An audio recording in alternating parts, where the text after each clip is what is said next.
Lawmakers converge on the upper legislative chamber for the last plenary session of the week, and the challenge of illegal mining and insecurity dominated conversations. The Senate knows that. Following a motion moved by Senator Sani Musa, the need to investigate the incident of a rock slide that buried alive 30 informal miners in Niger State is whipped up.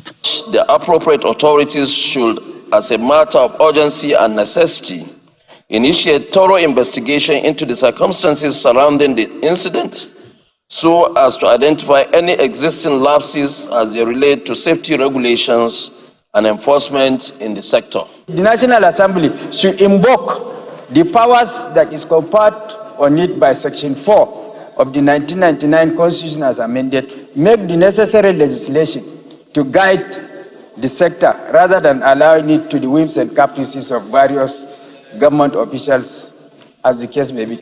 The government is being shortchanged. It's being shortchanged. The government is not having what is due to it. All the federal government to come out with strict safety measures and deploy adequate security apparatus to the mining communities in order to maintain vigilance around mining areas to prevent further incursions. Silence in honor of the deceased. A minute silence is also observed in honor of the victims of the tragic incident. In a separate motion, the protracted challenge of insecurity becomes the nodal point as some lawmakers canvass for a state of emergency in regions that have become terror hotspots.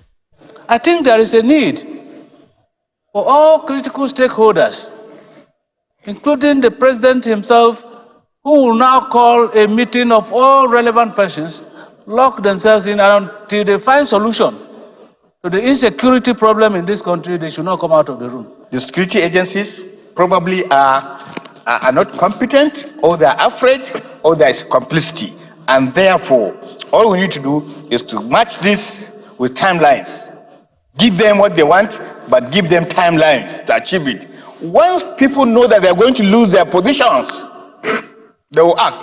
Mr. President, we have to seek the support of the Parliament to declare emergency, state of emergency in those areas.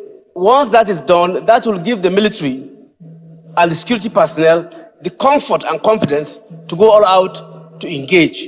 The Senate had in January this year summoned the service chiefs over the alarming spate of insecurity across the country as it announced a meeting with President Bola Tinubu to canvass implementable solutions.